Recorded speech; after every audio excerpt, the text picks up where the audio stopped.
বিশ্বের কোথায় গোটা শহরের লোক থাকে একটি বাড়িতেই? বিরিয়ানির হাঁড়িতে কেন করা হয় এই কাজ? রোজ ঢুকছেন না তো আপনি?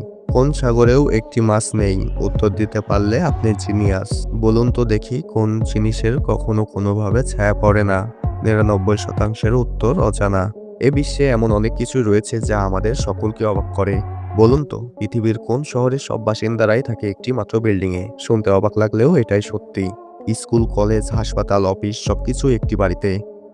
এই প্রশ্নের উত্তর অনেকের কাছে অজানা। কিন্তু গোটা শহর কিভাবে একটি বিল্ডিংয়ে থাকে? বাইরে জায়গা থাকা সত্ত্বেও কেন তারা বাইরে ব্যবহার করে না? কিভাবে এতগুলো লোকের সবকিছু একই বিল্ডিং এর মধ্যে সীমাবদ্ধ? এই সকল প্রশ্নের উত্তর সকলকে কৌতূহলী করে তোলে। মার্কিন যুক্তরাষ্ট্রের একটি রাজ্য আলাস্কা। এই অঞ্চলের একটি শহর রয়েছে যার নাম হোয়াইটার। শহরটির সম্পূর্ণ জনসংখ্যা একটিমাত্র বিল্ডিংয়ে বসবাস করে। শহর দেশের সীমানা পেরিয়ে এখন বিশ্বের বিভিন্ন প্রান্তরে বিরিয়ানির জনপ্রিয়তা খাবারের তালিকায় জায়গা করে নিয়েছে। তবে বিরিয়ানি নিয়ে এমন তথ্য আছে যা আপনাকে অবাক করে তুলবে। আমরা যখন দোকান থেকে বিরিয়ানি কিনতে যাই তখন দেখে থাকি বিরিয়ানির হাঁড়ি থেকে তোলার সময় হাঁড়ির গায়ে হাতা দিয়ে ঠুকে আওয়াজ করা হয়। কিন্তু কখনো কি ভেবে দেখেছেন কেন করা হয় এমন কাজ? বিরিয়ানি প্রায় সময় খেলেও এর সঠিক কারণ কিন্তু আমরা অনেকের কাছে অজানা। অবাক হচ্ছেন তো? নিশ্চয়ই আগে ভেবে দেখেননি। কেন করা হয় এমন কাজ? জানলে সত্যিই অবাক হবেন। কারণ এই হাতাটুকে আওয়াজ করার পিছনের একটি কারণ, বিরিয়ানি তৈরির সময় ঘি ব্যবহার করা হয়।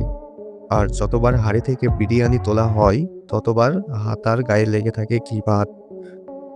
আর এই কারণেই বিরিয়ানি তোলার সময় বারবার করে হাঁড়িতে হাতাটুকে আওয়াজ করা হয়, যাতে হাতার গায়ে লেগে থাকা ভাত আবার হাঁড়িতে গিয়ে পড়ে, যেন বিরিয়ানি নষ্ট না হয়। আমরা সকলেই জানি জল জীবনের অপর নাম। জল থাকলে প্রাণীর সঞ্চালন সেখানে হবেই। কিন্তু বলুন তো, এই পৃথিবীতে এমন কোন সাগর রয়েছে যেখানে কোনো মাছ বা জল প্রাণী নেই? এবার আসা যাক উত্তরে।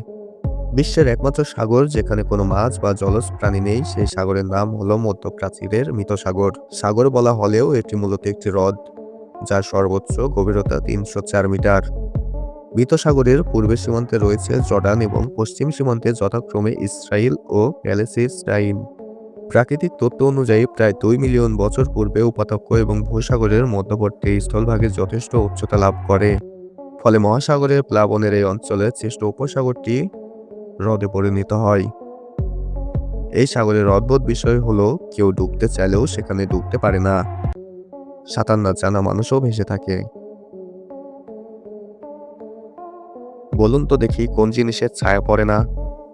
মানে সেই জিনিসটির ছায়া দেখা যায় না। এই প্রশ্নের সঠিক উত্তর দিতে অনেকেই ব্যর্থ হয়েছেন, কিন্তু একটু বুদ্ধি খাটালেই তা দেখা সম্ভব। এবার আসা যাক প্রশ্নের উত্তরে।